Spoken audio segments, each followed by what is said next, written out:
So market నిన్న అయితే bulls run అయితే మార్కెట్లో నిన్న చూసాం. సో ఈరోజు కూడా మార్కెట్ అయితే కొంచెం పాజిటివ్గానే రన్ అవ్వడం జరిగింది.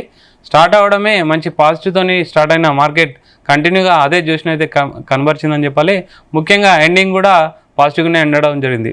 ముఖ్యంగా జెలాన్స్కీ అండ్ ట్రంప్ యొక్క మీటింగ్ అంటే సీజ్ ఫైర్ ఎత్తేస్తాడు, రష్యా అండ్ ఉక్రెయిన్ మధ్యలో సీజ్ ఫైర్ ఎత్తేస్తే శాంతి చర్చలు అయితే సక్సెస్ఫుల్గా కంప్లీట్ అయినాయని అయితే ఒకటి వార్తలు వెలువడడం ఇన్వెస్టర్లకు అయితే ఇంట్రెస్ట్ చెప్పించిందని చెప్పాలి. నెక్స్ట్ జిఎస్టీ సవరణలో ముఖ్యంగా జిఎస్టీకి సంబంధించి సవరణలు జరుగుతున్నాయి. సో దాని పరంగా అయితే కొనుగోలు శక్తి పెరుగుతుంది ఆటోమొబైల్ సంబంధించి అండ్ వివిధ ఎలక్ట్రానిక్ పరికరాలకు సంబంధించి అయితే కొనుగోలు శక్తి పెరుగుతుంది. తద్వారా కూడా ఎకనామిక్ గ్రోత్ అయితే బాగా ఉంటుందనే ఒక వార్తలు రావడం కూడా ఇన్వెస్టర్లకు అయితే కొంచెం ఇంట్రెస్ట్ తెప్పించిందని చెప్పాలి. ఓవరాల్గా మార్కెట్ కంటిన్యూగా 4 డే విన్నింగ్ స్ట్రీక్ని అయితే కంటిన్యూ చేయడం జరిగింది. ముఖ్యంగా ఈరోజు చూస్తే ఆటోమొబైల్ సెక్టార్లో అయితే మంచి మూమెంట్ అయితే కనబరచడం జరిగింది. అందులో రిలయన్స్ సంబంధించి అయితే ఇంకా రిలయన్స్ ఇండస్ట్రీస్ అయితే మంచి మూమెంట్లో ఉండడం అయితే ఈరోజు అబ్జర్వ్ చేయొచ్చు. ముఖ్యంగా సెన్సెక్స్ చూసుకుంటే ఈరోజు 370 పాయింట్లు పాజిటివ్గానే ట్రేడ్ అవ్వడం జరిగింది. 81,666 దగ్గర క్లోజ్ అవ్వడం జరిగింది. నిఫ్టీ చూసుకుంటే 103 పాయింట్లు పాజిటివ్గానే ట్రేడ్ అవ్వడం జరిగింది. 24,970 దగ్గర క్లోజ్ అవ్వడం జరిగింది. బ్యాంక్ నిఫ్టీ చూసుకుంటే 130 పాయింట్లు పాజిటివ్గానే ట్రేడ్ అవ్వడం జరిగింది. అండ్ మిడ్ అండ్ స్మాల్ క్యాప్లు కూడా ఇంచుమించు 0.76% అయితే పాజిటివ్గానే ట్రేడ్ అవ్వడం జరిగింది. ఓవరాల్గా మ్యాక్సిమం ఈరోజు మనం సెక్టార్ వైజ్ చూసుకుంటే ఆటోమొబైల్ సెక్టర్ అయితే మంచి మూమెంట్లో కనబడుతున్నాయని చెప్పాలి. And oil and gas and media and entertainment automobile సంబంధించి కూడా మంచి మూమెంటం ఇంతకుముందు చెప్పాము. అండ్ పిఎస్యు బ్యాంక్లో కూడా మంచి మూమెంట్ మ్యాక్సిమం అన్ని సెక్టార్లు కూడా మంచి మూమెంటం అయితే అబ్జర్వ్ చేయొచ్చు. అండ్ ఫార్మాకి సంబంధించి మాత్రం ఈరోజు 0.34% అయితే పడిపోవడం జరిగింది. Nifty financial, health care, finance and bank Nifty slightly movement అయితే కనిపించింది, పాజిటివ్గానే క్లోజ్ అవ్వడం జరిగింది. ఓవరాల్గా మార్కెట్ నెక్స్ట్ ఎలా ఉండబోతున్నాయి, ఒకవేళ సీజ్ ఫైర్ ఎత్తేస్తే మార్కెట్ ఎలా ఉంటుంది, ఇంకా ముందుకెళ్ళే అవకాశం ఉందా? ప్రజెంట్ అయితే 25,000కి దగ్గర నిఫ్టీ అయితే ఉంది. మాట్లాడదాం. మనతో పాటు స్టాక్ మార్కెట్ అనలిస్ట్ రమేష్ గారు ఉన్నారు. Sir good evening. Good evening అండి. సార్ ఓవరాల్గా మార్కెట్ని ఎలా ప్రెడిక్ట్ చేస్తారు? నెక్స్ట్ అంటే మనకు ఇన్ని రోజులు ఒక ఆటంకం ఉండే టారిఫ్లు బాధ మనకు ఎక్కువగా ఉంటుందని అయితే ఎక్కువగా మనం అంటే మార్కెట్లు పడిపోవడానికి మెయిన్ కారణం అదే అని చెప్పాము. ఇప్పుడైతే టారిఫ్లు అయితే కొనసాగించే అవకాశం లేదని అయితే ట్రంప్ కూడా ఒక స్టేట్మెంట్ అయితే ఇవ్వడం జరిగింది. చైనా అండ్ ఇండియా మధ్యలో కూడా కొంచెం బిజినెస్ డీల్స్ అయితే కొనసాగుతున్నాయని అయితే అబ్జర్వ్ చేస్తున్నాం. మార్కెట్ ఎలా ఉండొచ్చు సార్? మార్కెట్ యాక్చువల్లీ ఇది ఒక రిలీఫ్ ర్యాలీ అని చెప్పొచ్చు. ఇక్కడ నుంచి కూడా నెక్స్ట్ మంత్ ఈ మంత్ 27th వరకు, సో నెక్స్ట్ వీక్ కూడా 27th వరకు మార్కెట్ కొద్దిగా పాజిటివ్ ఉండే అవకాశమే ఉంది. ఈవెన్ ఏదైతే 100 days మూవింగ్ యావరేజ్ ఏదైతే ఉందో 25,000 ఈరోజు ఆల్మోస్ట్ 5 times టచ్ చేయడానికి ట్రై చేసింది మార్కెట్. ఓకే, ఎవ్రీ టైం 25,000కి వెళ్ళగానే మార్కెట్ డౌన్ అయింది. సో అక్కడ చాలా స్ట్రాంగ్ రెసిస్టెన్స్ వచ్చింది 25,000 దగ్గర నిఫ్టీకి. కానీ 25,000 అబౌవ్ క్లోజ్ అయితే మాత్రం మేబీ టుమారో 25,000 క్లోజ్ అయితే మాత్రం next last month July 11th ఏదైతే హై వచ్చిందో 25,600 డెఫినెట్ గా టచ్ చేయొచ్చు. ఓకే, లేదంటే ఈ మంత్ లో 24,400 కూడా టచ్ చేయొచ్చు ఈ మంత్ లో. అంటే ఇన్ కేస్ యాక్చువల్ గా మనకి Ukraine war, Russia war close అయినా కానీ మనకి ప్రాఫిట్ ఏందనేది చూడాలి. అదే మనకేందంటే రష్యా తోటి మనం ఎక్కువ యాక్చువల్ గా బిజినెస్ చేస్తున్నాం. So in case Russia Ukraine war cool అయితే మేబీ మన మీద కొద్దిగా ఎక్స్ట్రా ఇంపోర్ట్స్ డ్యూటీ ఏదైతే ఉందో 25% అది అడిషనల్ తీసేయాలి యాక్చువల్ గా.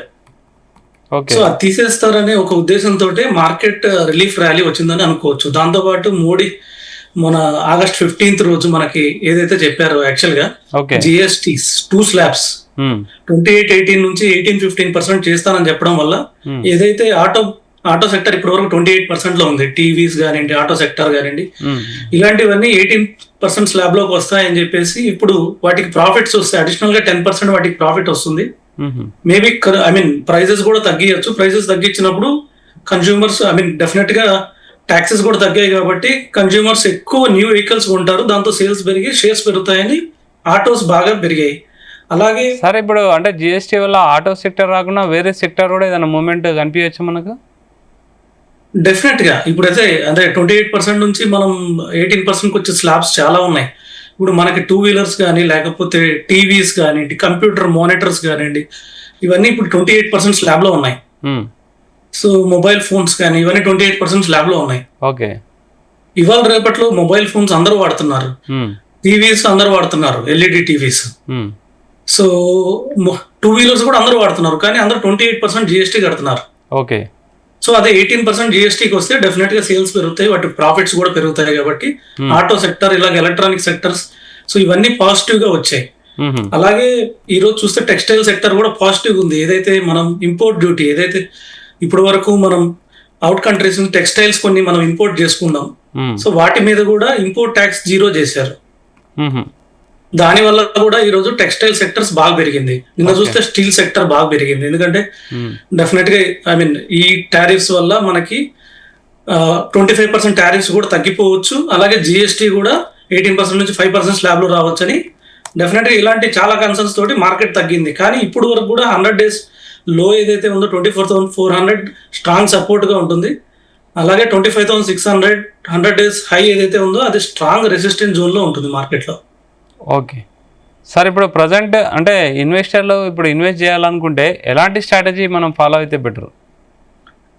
అంటే ఇప్పుడు యాక్చువల్గా మెయిన్ స్ట్రాటజీ వచ్చేసి 27th August. Okay. 27th August కానీ మన మీద 25% అడిషనల్ ఏదైతే ఉందో అది విత్డ్రా చేసుకోకపోతే మళ్ళీ మార్కెట్ ఇంకొక 10% కరెక్ట్ కావచ్చు. ఓకే. ఆ లోపలే మార్కెట్ 25,600 కూడా ట్రై చేయొచ్చు. అంటే నెక్స్ట్ ఇంకొక 1 week ఉంది. ఈ 7 working days లో maybe market 25,600 last month high ఏదైతే ఉందో అది టెస్ట్ చేయొచ్చు. కానీ అక్కడ నుంచి కానీ 25% ఎక్స్ట్రా ట్యాక్స్ కానీ మన మీద అమలు అయితే మాత్రం మళ్ళీ అక్కడ నుంచి 10% అంటే ఇంకొక 2,500 పాయింట్స్ మార్కెట్ కిందకి వెళ్ళొచ్చు. అంటే ఆల్మోస్ట్ 22,500 23,000 కూడా మార్కెట్ టెస్ట్ చేయొచ్చు మళ్ళీ. అందుకని కొద్దిగా కాన్షియస్గా ఉండాలి. ఎవరైనా ఇన్వెస్ట్ చేయాలనుకుంటే డెఫినెట్ గా కొంచెం భాగం ఇక్కడ ఇన్వెస్ట్ చేయాలి. ఎందుకంటే మనకు తెలియదు, టారిఫ్స్ తీసేయచ్చు కూడా 25% అడిషనల్ టారిఫ్. సో అప్పుడు మళ్ళీ మార్కెటింగ్ మనకు దొరకదు. 25,600 ఒక్కసారి క్రాస్ అయిందంటే మళ్ళీ ఆల్ టైమ్ హై ఏదైతే ఉందో 26,200. సో డెఫినెట్ గా దాన్ని టెస్ట్ చేస్తుంది. 26,200 దగ్గర కొంచెం రెసిస్టెన్స్ ఉంటుంది. సో అది కూడా రెసిస్టెన్స్ బ్రేక్ చేస్తే ఇంకా పైకి వెళ్ళే అవకాశం ఉంది. కాబట్టి సో ఆపర్చునిటీ మిస్ కాకూడదు, అలానే రిస్క్ కూడా మిస్ కాకూడదు. కాబట్టి ఒక హాఫ్ అమౌంట్ ఎవరైనా 1 lakh rupees ఇన్వెస్ట్ చేయాలనుకుంటే ఒక 50,000 ఇక్కడ ఇన్వెస్ట్ చేసి మళ్ళీ మార్కెట్ కరెక్ట్ అవుతుంది. ఏదైతే ట్రంప్ కానీ కంటిన్యూ చేస్తే మాత్రం 50% ఇండియా మీద. ఎందుకంటే సో అన్ని కంట్రీస్ ఇన్ కేస్ పాకిస్తాన్ మీద 19% ఉంది, బంగ్లాదేశ్ మీద 30% ఉంది. సో మన చుట్టుపక్కల అన్ని వియత్నాం, మలేషియా అన్ని 25% లో ఉన్నాయి. మనం 50% ఉంటే డెఫినెట్ గా మనకి అది పెద్ద లాస్ అవుతుంది. కాబట్టి మార్కెట్ ఒక 10% కూడా కరెక్ట్ అయ్యే అవకాశం ఉంటుంది. అప్పుడు కొనుక్కోవడానికి కొంచెం అమౌంట్ స్టోర్ చేసుకోవాలి. ఇన్ కేస్ విత్డ్రా చేసే అవకాశం ఉంది, వార్ గాని కూల్ అయితే అప్పుడు మార్కెట్ పైకి వెళ్ళిపోతుంది. కాబట్టి సో ఉన్న అమౌంట్ లో 50% ఇక్కడ ఇన్వెస్ట్ చేసి మిగతా 50% ఆఫ్టర్ ట్రంప్ డిసిషన్ తర్వాత తీసుకోవచ్చు. సార్, ఇప్పుడు ఆఫ్టర్ 27 తర్వాత మనకు టారిఫ్ లేకుండా ఉండి సీజ్ ఫైర్ తీసేసి తర్వాత Q1 రిజల్ట్ కూడా మంచి వైబ్స్ లోనే ఉన్నాయి, అన్నీ ఓకే అయిపోతే ఆల్ టైమ్ హైకి రీచ్ అయ్యే అవకాశం డెఫినెట్ గా. ఇప్పుడు మనం మార్కెట్ డ్రైవ్ చేస్తుంది కూడా మెయిన్ ఏంటంటే Q1 results. Okay. So Q1 results చాలా బాగా వచ్చాయి. Almost out of 10 companies 7 companies declaring more than expectation కన్నా చాలా ఎక్కువ ప్రాఫిట్స్ ఇస్తున్నాయి. కాబట్టి మార్కెట్ ముందుకు వెళ్తుంది.